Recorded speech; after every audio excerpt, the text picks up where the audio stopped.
এবার আপনারা দেখুন মমতা বন্দ্যোপাধ্যায়ের হাতে সত্যি আর কোনো রাস্তা সেই অর্থে খোলা নেই, তার কারণ সুপ্রিম কোর্টে ডিভিশন বেঞ্চকে চ্যালেঞ্জ করে তিনি আর কোথায় যাবেন?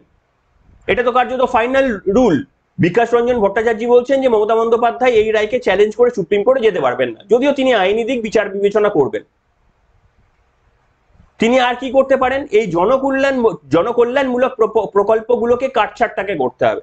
যেমন ধরুন লক্ষ্মীর ভান্ডার, এটাকে কমাতে হবে, কিংবা আরো যে ওই লক্ষ্মীশ্রী, হ্যানশ্রী, ত্যানশ্রী, যেগুলোর কোনো উল্টো পাল্টা কোনো মানে হয় না, যেগুলো সমাজকে উল্টো দিকে বাহিত করে, অর্থনীতির ওপর প্রবল চাপ সৃষ্টি করে, সেইগুলোকে কমাতে হবে। কিন্তু মুখ্যমন্ত্রীর ওটাই শ্বাসযন্ত্র, তৃণমূল কংগ্রেসের ওটাই শ্বাসযন্ত্র। ওই শ্বাসযন্ত্রটা তো আর কেটে দিয়ে তো কেউ নিজের মৃত্যু স্বীকার করবেন না। কাজেই বুঝতেই পারছেন এটাকে আপনারা উভয় সংকট বলবেন নাকি আর কোনো আশা নেই, কি বলবেন? সব থেকে বড় কথা কি জানেন, মুখ্যমন্ত্রী যদি হেরে যান তাহলে মুখ্যমন্ত্রীরও মঙ্গল, রাজ্যবাসীরও মঙ্গল। রাজ্যবাসীর মঙ্গল নেই, তার কারণ এই বোঝাটা তো আমাদের কাঁধেই এসে চাপবে। মুখ্যমন্ত্রী চলে গেলে যাবে আমাদের কাঁধেই এসে চাপবে। কিন্তু পরবর্তী যে সরকার আসবে, আমরা এক্সপেক্ট করি যে সরকার আসুক, সে এমনকি সিপিএম কংগ্রেসের সরকারও যদি আসে, তারা এইরকম দুর্নীতি করবে না। তারা এইরকম দুর্নীতি করবে না।